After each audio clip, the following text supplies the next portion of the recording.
पावनी study point. आज reasoning series में हम दूसरे टॉपिक के डिस्कस करेंगे। पहला टॉपिक जो था वो था हमारा काउंटिंग फिगर्स, जिसमें हम 3 से 4 पार्ट्स लेके आए थे, जहां हमने number of triangles, number of squares, number of rectangles और कैसे हम ऑब्टेन करेंगे नंबर ऑफ स्ट्रेट लाइंस किसी भी कॉम्प्लिकेटेड फिगर में विद इन सेकेंड्स। तो आई होप आपको वो वीडियोस अच्छी लगी हो और वो कॉन्सेप्ट और ट्रिक समझ में आया हो। अगर आपने वीडियोस अब तक नहीं देखी हैं तो आप डिस्क्रिप्शन बॉक्स में जाके जो लिंक्स दे रखे हैं उन पर क्लिक करके उन सब वीडियोस को देख सकते हैं।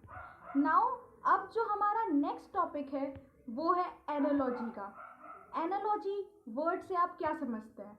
एनालॉजी का मतलब है सिमिलैरिटीज, मतलब समानता। अगर कोई दो ऑब्जेक्ट में रिलेशन सिमिलर निकल के आ रहा है, वही सेम रिलेशन आपके आंसर में भी निकल के आ रहा है, मतलब वो एनालॉजी का क्वेश्चन है।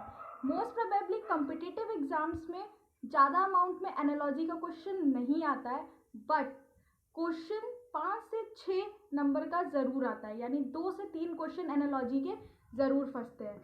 एनालॉजी में हम फर्दर डिस्कस करेंगे कि किस टाइप के क्वेश्चंस पूछे जाते हैं। तो बेसिकली एनालॉजी जो है वो 3 पार्ट्स में डिवाइडेड है। एक तो आपकी है वर्ड बेस, सेकेंड आपकी अल्फ़ाबेट बेस और थर्ड आपकी डिजिट बेस। तो इस पार्ट में जो हम डिस्कस करेंगे वो है वर्ड बेस।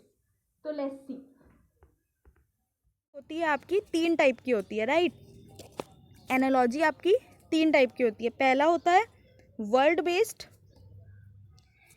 सेकंड होती है आपकी डिजिट बेस्ड और थर्ड होती है आपकी अल्फ़ाबेट बेस्ड। ठीक है, तो आज हम जो डिस्कस करने जा रहे हैं इस वीडियो में वो है वर्ड बेस्ड। एक एक करके हम वीडियो बनाएंगे जिसपे word based, digit based, alphabet based के जितने ज़्यादा कंटेंट मैं ला सकती हूँ मैं लेके आऊँगी, और तब आपको ज़्यादा अच्छे से क्लियर होगा और आपको याद भी होगा, क्योंकि बेसिकली इसमें ऐसी कोई ट्रिक अप्लाई नहीं हो रही है कि आपको कोई ट्रिक लगानी है और आपको आंसर मिल जाएगा। You have to learn such important words जिसकी वजह से आप अपने कम्पिटिटिव एग्ज़ाम में, कोई भी एग्ज़ाम हो, उसमें आपको दिक्कत ना करे। तो अब हम सबसे पहले डिस्कस करेंगे कि वर्ड बेस्ड एनालॉजी क्या होती है और उसमें किस टाइप का क्वेश्चन आपसे पूछा जाता है। तो वर्ड बेस्ड जो एनालॉजी आपकी होती है, वर्ड बेस्ड एनालॉजी, राइट, इसमें हम सबसे पहले डिस्कस करने जा रहे हैं साइंटिफिक इंस्ट्रूमेंट्स के बारे में। जो साइंटिफिक इंस्ट्रूमेंट्स होते हैं आपके, वो बहुत इम्पॉर्टेंट होते हैं और वो ऐसा टॉपिक है जो मोस्ट प्रोबेबली जो 2-3 क्वेश्चन आपके एनालॉजी के आते हैं उसमें एक क्वेश्चन पक्का 100% आपका साइंटिफिक इंस्ट्रूमेंट का ही बनता है। तो आज हम डिस्कस करेंगे उन्हीं क्वेश्चंस को, उन्हीं वर्ड्स को जो प्रीवियस ईयर के पेपर्स में पूछे गए हैं, राइट। तो अब हम सबसे पहले डिस्कस करेंगे जो इंस्ट्रूमेंट है उसका नाम है स्फाइगोमीटर। स्फाइगोमीटर का क्या काम होता है? स्फाइगोमीटर का काम होता है to measure the blood pressure. Blood pressure जो मीज़र करता है वो इंस्ट्रूमेंट आपका कहलाता है स्फाइगोमीटर।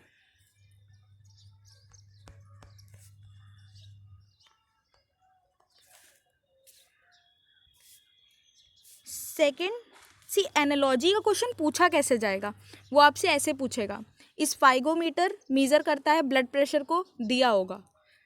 अब आपको बताना है हाइग्रोमीटर क्या मीज़र करता है। तो स्फाइगोमीटर का ब्लड प्रेशर से क्या रिलेशन है कि वो ब्लड प्रेशर को मीज़र करता है। इसी तरीके से हाइग्रोमीटर का किस ऑब्जेक्ट से रिलेशन होगा कि वो किस चीज़ को मीज़र करता है। तो हमें पता होना चाहिए कि हाइग्रोमीटर जो है वो मीज़र करता है आपका ह्यूमिडिटी को, ह्यूमिडिटी ऑफ एयर। ठीक, ऐसे ही और भी बहुत सारे इंपॉर्टेंट इंस्ट्रूमेंट्स हैं जो 1 बाय 1 हम डिस्कस करने जा रहे हैं। तो और देखिए, जैसे है आपका सिस्मोग्राफ,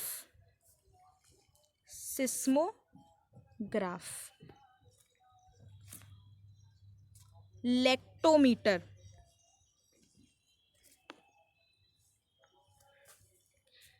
अल्टीमीटर, ये सब टर्म्स आपके बहुत इम्पॉर्टेंट हैं।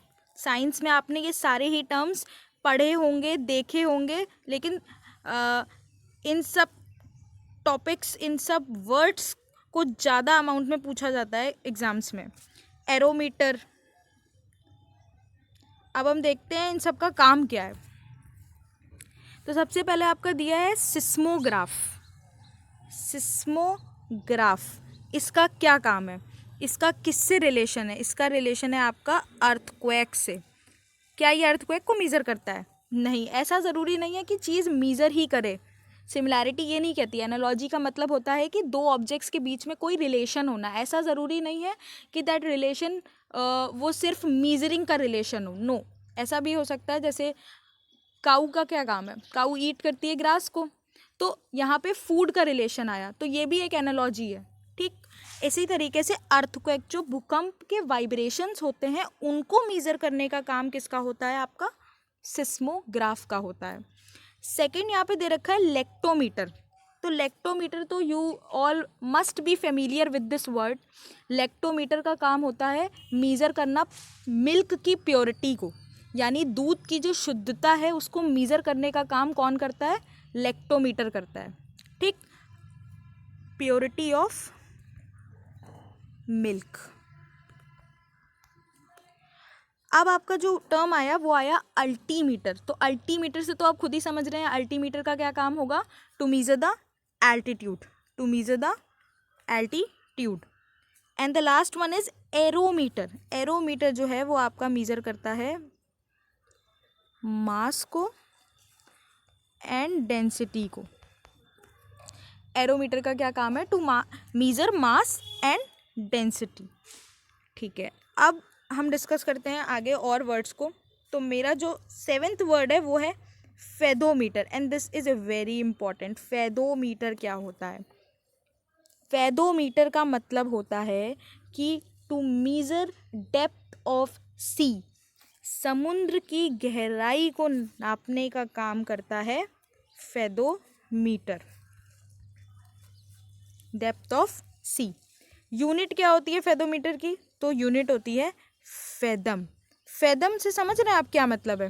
What is the meaning of fathom? Fathom का मतलब है गहराई नापना, गहराई। और 1 फेदम कितना होता है? 1 फेदम जो होता है वो होता है आपका 6 फीट का, 6 फीट का। और अगर इसको हमको मीटर में मीज़र करना हो, अगर हमको इसको मीटर में मीज़र करना हो तो हम कहेंगे कि 1 fathom is equal to 1.8288 metre. This is accurate, क्योंकि क्वेश्चन एक बार पूछा गया है आपके एग्ज़ाम में कि 1 फेदम किसके इक्वल होता है। 1 फेदम इज़ इक्वल टू, आपको ऑप्शंस होंगे और you have to answer 1.8288 meter. ठीक, अब ये तो बात हमने कर ली कुछ साइंटिफिक इंस्ट्रूमेंट्स की। अब हम डिस्कस करेंगे और भी वर्ड बेस्ड एनालॉजी को, जहाँ पे साइंटिफिक इंस्ट्रूमेंट्स ज़रूरी नहीं है पूछे जाएं, और भी ऐसे कभी कभार क्या होता है ना, इजी क्वेश्चन पूछ लिया जाता है और हमें वही नहीं पता होता है। ठीक है, तो अब हम उन क्वेश्चंस को भी डिस्कस करेंगे, क्योंकि अगर हमको बेसिक नहीं पता होगा तो हम हायर लेवल पे कैसे जाएंगे। तो अब हम पहले बेसिक डिस्कस करेंगे वर्ड बेस्ड एनालॉजी में कि कैसे हम उनको निकालेंगे। ठीक, तो अब देखो, जैसे सपोज आपको क्वेश्चन में दे दिया गया है, एक फॉर एग्जांपल ले लो किसी टाइप का भी, जैसे कैटल। ठीक है, कैटल जो है वो कैसे आवाज़ करते हैं? लो। और आउल आपका कैसे करता है? तो आपको क्या होगा, क्वेश्चन ऐसा पूछा जाएगा और क्या करेंगे, वो आपको 4 ऑप्शन दे देंगे। जैसे कि आउल की जो वॉइस होती है वो कैसे आती है, जैसे एक हमने दे दिया कू, दूसरी मैंने दे दिया फॉर एग्जांपल, ये ऑप्शंस बता रही हूँ मैं, ग्रंट साउंड। थर्ड हमने दे दिया स्क्रीम, चिल्लाना। और फोर्थ दे दिया हूट। अब इन चारों ऑप्शंस में आपको पता होना चाहिए कि आउल की जो वॉइस, आउल का जो साउंड होता है वो कैसा होता है। तो कू, कू साउंड किसका होता है? किससे समझ रहे? कू ऐसे कौन करता है? तो क्या वो आउल करता है? नो। स्क्रीम यानी चिल्लाना, क्या आउल चिल्लाता है? नो। ग्रंट, ग्रंट का मतलब कि लाइक ना वो बहुत ज़ोर से सेंसेशन वाला साउंड देना, तो क्या वो आउल करता है? नो। हूट, आउल जो होता है वो हूट करता है। तो आउल का आंसर जो निकल के आया वो निकल के आया हूट। जो रिलेशन कैटल का लो से था वही आउल का जो है वो हूट से है। ठीक। और किस पे है? वॉइस पर है कि कैसी वॉइस। देखो ऐसा ज़रूरी नहीं है कि मीजरिंग ही रिलेशन बताती है। Analogy is all about similarities, right. और देखो क्वेश्चन जैसे हमने लिया, सपोज कोई प्रोडक्ट या रॉ मटेरियल बेस ले लिया, प्रोडक्ट या रॉ मटेरियल बेस ले लिया, जैसे आपका ले लिया हमने बटर। तो मक्खन जो है आपका वो किससे बनता है? मिल्क से बनता है। तो यहाँ रिलेशन बनने से हुआ कि बटर कहाँ से बना? मिल्क से। अच्छा, वाइन कैसे बनती है? वाइन किससे बनती है? वाइन आपकी किससे बनती है? वाइन बनती है आपकी ग्रेप्स से। तो ये तो मतलब रिलेशन में सिमिलैरिटी हो, यहाँ जो सिमिलैरिटी है वही सिमिलैरिटी यहाँ हो, तो यही हमारी एनालॉजी है। ठीक। अब हम थोड़ा और इम्पॉर्टेंट रॉ मटेरियल्स को डिस्कस करेंगे एक साथ, जहाँ पे जैसे कि आपका फॉर एग्जांपल फर्नीचर। तो फर्नीचर किससे बनता है? फर्नीचर किससे बनता है? यू शुड नो, फर्नीचर बनता है वुड से, राइट। रबर किससे बनती है? रबर बनती है, जो रॉ मटेरियल इसमें लगता है वो कौन सा है? लेटेक्स से रबर बनती है। ठीक। और देखो क्वेश्चंस डिस्कस करो। फॉर एग्जांपल जैसे मैंने बताया सोशोलॉजी एक टर्म है जिसको हम कहते हैं सामाजिक शास्त्र, है ना। ये कहाँ से आया? किसकी स्टडी पे? कौन सी स्टडी? जैसे कहते हैं ना कि study of this is called as this, तो ऐसे ही स्टडी ऑफ सोसाइटी, जहाँ सोसाइटी पे डिस्कशन हो रहा हो, वो जो स्टडी, उसकी स्टडी जो होती है वो कहलाती है आपकी सोशोलॉजी, सामाजिक शास्त्र। ऐसे ही और आपसे अगर पूछ ले जैसे बॉटनी, जूलॉजी, तो आपको पता होना चाहिए कि बॉटनी प्लांट्स, जूलॉजी एनिमल्स। तो ये रिलेशंस आपको बहुत बेसिक हैं जो पता होने चाहिए साइंस के, राइट। अच्छा, अब क्वेश्चन कुछ और भी पूछ सकता है किसी और भी फॉर्म्स में। थोड़ा अगर हम बायोलॉजी बेसिस पे देखें तो उसमें क्या है, जैसे आपका वर्ड आया हेमेटोलॉजी,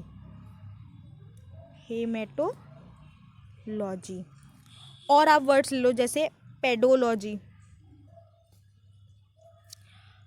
और लेना चाहो तो जैसे हम ले लेते हैं प्लेसेंटोलॉजी।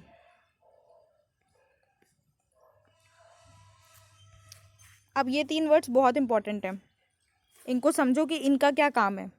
किसकी स्टडी हेमेटोलॉजी कहलाती है, पेडोलॉजी कहलाती है, प्लेसेंटोलॉजी कहलाती है। तो जब हम हेमेटोलॉजी की बात कर रहे हैं that means we are talking about blood. If I am talking about pedology, that means I am talking about soil. Study of soil will be known to be as pedology. प्लेसेंटोलॉजी की जब हम बात कर रहे हैं तो इसका मतलब हम बात कर रहे हैं फॉसिल्स की। तो आपसे क्वेश्चन कैसे भी पूछा जा सकता है, ऐसे भी पूछा जा सकता है कि पेडोलॉजी अगर सॉइल होता है तो प्लेसेंटोलॉजी क्या होता है। तो आपको पता होना चाहिए कि अगर सॉइल की स्टडी आपकी पेडोलॉजी कहला रही है तो फॉसिल्स की जो स्टडी होएगी वो आपकी प्लेसेंटोलॉजी कहलाएगी, करेक्ट। अच्छा, और अगर डिस्कस करना चाहो तो जैसे आपने ले लिया हार्ट, ठीक है। हार्ट का मैंने रिलेशन दिया है एक टर्म से जिसका पेरिकार्डियम। अब वो मुझसे पूछ क्या रहा है क्वेश्चन में कि ब्रेन का क्या कनेक्शन है। अगर हमें ये पता चल जाए या हमें ये पता हो कि हार्ट और पेरिकार्डियम के बीच में क्या रिलेशन है तो हम निकाल सकते हैं कि ब्रेन का वैसा ही सेम रिलेशन क्या निकल के आएगा और तब क्या टर्म यूज़ होगा। तो हार्ट का जो है पेरिकार्डियम कहाँ पे होता है हार्ट में? वो होता है उसके आउटर सरफेस पे। तो हमें पता होना चाहिए कि ब्रेन के आउटर सरफेस पे क्या है। तो ब्रेन के आउटर सरफेस पे जो पार्ट आपको मिलेगा वो है cranium. If in case options में क्रेनियम हो ही ना और उसकी जगह पे ऑप्शंस में हो आपका सेरिब्रम, तो भी करेक्ट है आंसर।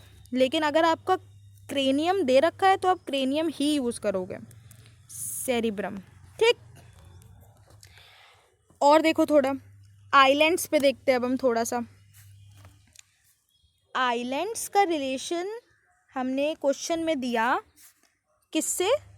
आर्कीपेलिग्यू से, आर्कीपेलिगो से, राइट। सपोज उसने हमसे पूछ लिया शिप्स, तो आइलैंड्स का आर्कीपेलिगो से अगर हमें रिलेशन पता है तो हम शिप्स का निकाल लेंगे। तो हमें ये पता होना चाहिए कि जो ग्रुप ऑफ आइलैंड्स होता है, ग्रुप ऑफ आइलैंड्स, वो आपका क्या कहलाता है? वो आपका कहलाता है आर्कीपेलिगो। तो हमको अब शिप्स का बताना है, तो ग्रुप ऑफ शिप्स आपको पता होना चाहिए। ग्रुप ऑफ शिप को क्या कहते हैं? क्या कहते हैं? इसको कहते हैं फ्लीट, इसको कहते हैं फ्लीट। तो group of islands is known to be as archipelago और group of ship is called to be as fleet. ठीक, अब हम डिस्कस करेंगे कुछ important questions word based analogy के ही, और नेक्स्ट वीडियो में हम डिजिट बेस्ड एनालॉजी को डिस्कस करेंगे और उसके आगे के फर्दर क्वेश्चंस लगाएंगे। तो अब देखो वर्ड बेस्ड एनालॉजी में पहला क्वेश्चन जो हमें दिया हुआ है वो है लॉयन का रिलेशन फ्लैश से, तो काऊ का रिलेशन क्या होगा, और आपको ऑप्शंस भी दे रखे हैं। तो हमने देखा कि लॉयन का फ्लैश से रिलेशन अगर हमें पता चल जाए तो काऊ का हम निकाल लेंगे। तो लॉयन क्या करता है? लॉयन क्या खाता है? What lion eat? Lion Yeats flash.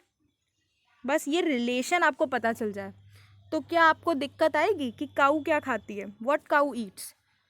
Snake, grass, worm, animal. Obviously you know cow eat grass, right. Next question पे आओ। मून का रिलेशन इन्होंने सनलाइट से दिया है और अर्थ का हमसे पूछा है। तो मून का सैटेलाइट से क्या रिलेशन है? मून क्या है? मून एक सैटेलाइट ही तो है, तो मून इज अ सैटेलाइट। तो अर्थ क्या है? यू ऑल नो अर्थ एक प्लैनेट है।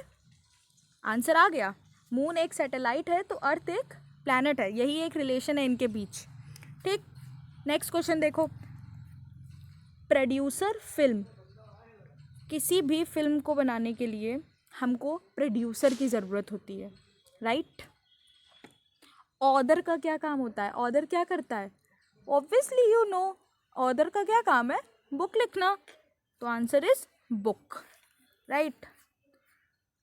अब देखो ये क्वेश्चन, ओटावा कैनेडा, कैनबेरा का इन्होंने पूछा। तो आप समझ रहे होंगे कि अगर मैं यहाँ सिटी, कंट्री इसकी बात कर रही हूँ तो कहीं ना कहीं कैपिटल आ रही होगी, ऐसी ही चीज़ें आएंगी। तो रिलेशन को समझो, जो वर्ड्स दिए हैं उससे समझो कि वो क्या चीज़ पूछ रहा है, क्या रिलेशन दे रहा है, और उसी हिसाब से ऑप्शंस देखो कि किस तरीके के ऑप्शंस आपसे पर्टिकुलर क्वेश्चन में पूछे जा रहे हैं। तो ओटावा जो है वो कैपिटल होती है कनाडा की, राइट। अब हमको बताना है कैनबेरा किसकी कैपिटल है। तो कैनबेरा हमारी कैपिटल है ऑस्ट्रेलिया की। Canberra is the capital of Australia. ठीक, अच्छा, और क्वेश्चंस देखते हैं अब हम। जैसे वायरोलॉजी जो आजकल चल रही है, वायरल जो चल रहा है या वायरस जो चल रहा है कोविड-19, तो वायरस स्टडी जो होती है, वायरस की स्टडी ऑफ वायरस, वो आपकी क्या कहलाती है? Virology, right. तो एंटोमोलॉजी क्या कहलाता है? क्या वो स्टडी ऑफ एनिमल कहलाता है, फंजाई कहलाता है, फिशेस कहलाता है, या इंसेक्ट कहलाता है? वो कहलाता है आपका स्टडी ऑफ इंसेक्ट्स। ठीक,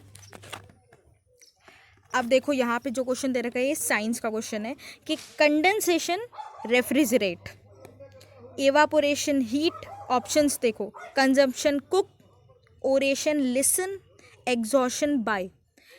कौन सा क्वेश्चन इसमें जो ऑप्शंस हैं उनमें सही होगा? तो कंडेंसेशन का क्या काम है? रेफ्रिजरेट करना। रेफ्रिजरेट मतलब कूल करना।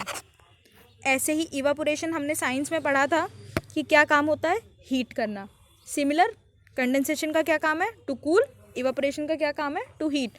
Hair comes similarity between them, इसलिए हमारा आंसर इवापोरेशन, हीट। अब देखो यहाँ पे ऐसा नहीं है कि एक, ये भी आपको क्वेश्चन में दे रखा है, यहाँ दोनों ही चीज़ें पूछी गई हैं तो भी आप दे लोगे। आपको अगर इन दोनों के बीच का रिलेशन पता है तो आप यहाँ पे भी ऐसे दो वर्ड्स लाओगे जिनके बीच सिमिलर रिलेशन निकल के आ रहा हो। तो वहाँ कूलिंग हो रही थी, यहाँ हीटिंग हो रही है, बस, लेकिन रिलेशन तो सेम है ना। तो वही चीज़।